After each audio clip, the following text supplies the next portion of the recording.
Kuna masuala kadhaa ambayo yanaweza kusaidia kuelewa maana ya ziara ya Rais Samia nchini Urusi. Kwanza ni safari yake ya kwanza kabisa nje ya Afrika tangu kuanza awamu yake ya pili. Kwa kumbukumbu zangu, Rais Samia ni rais wa pili tu wa Tanzania kutembelea Urusi akiwa madarakani. Wa kwanza alikuwa Mwalimu Julius Nyerere, na kama sikosei ilikuwa kama mwaka 1969 hivi.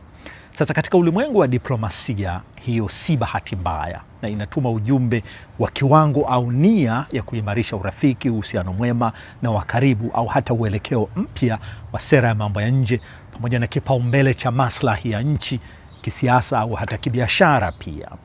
Utakumbuka nchi za Ulaya na Marekani ziliukosoa sana uchaguzi uliomwingiza madarakani Rais Samia, kwamba uligubikwa na uminywaji wa demokrasia na baadaye mauaji ya mamia ya watu, na hivi karibuni Marekani imemwekea vikwazo afisa mwandamizi wa serikali katika usalama wa nchi.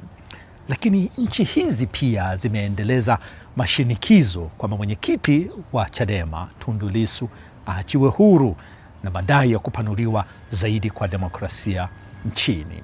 Kwa maneno mengine, ni kama serikali inasema, mkitukosoa na kutuzodoa, kuna watakao tukumbatia na kutukunjulia zulia jekundu. Pili, safari hii inakuja siku chache tu tangu mkutano wa wakuu wa nchi wa serikali kuhusu uvumbuzi wa nishati ya nyuklia barani Afrika uliofanyika nchini Rwanda.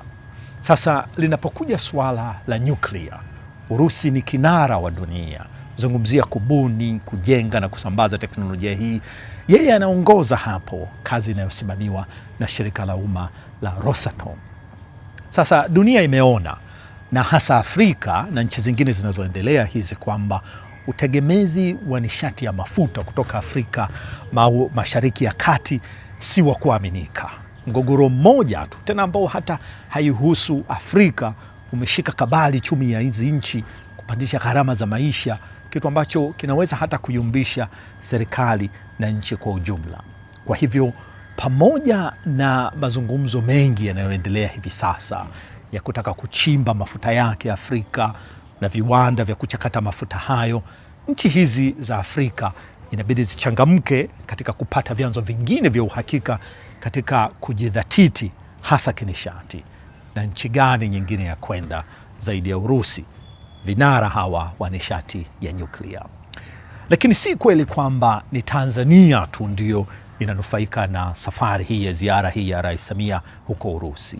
Ziara hii ni ushindi mkubwa pia kwa Rais Putin kidiplomasia, kwa maana kwamba kwa kufanikiwa kuwa na Rais Samia na viongozi wengine kutoka Afrika, Putin anatuma ujumbe pia kwa nchi za Magharibi ambazo zimemtenga na kumwekea vikwazo yeye, nchi yake, wafanyabiashara wao, kwamba mimi bado nahitajika, bado nina marafiki na bado nina ushawishi Asia, Mashariki ya Kati, lakini pia hata Afrika. Mabara haya ni ya muhimu kubwa sana duniani, na hasa linapokuja suala la malighafi na masoko na biashara kwa ujumla. Sasa Tanzania ina utajiri mkubwa wa madini adhimu na ya thamani yanayohitajika sana katika ulimwengu huu wa sasa wa viwanda, sayansi na teknolojia.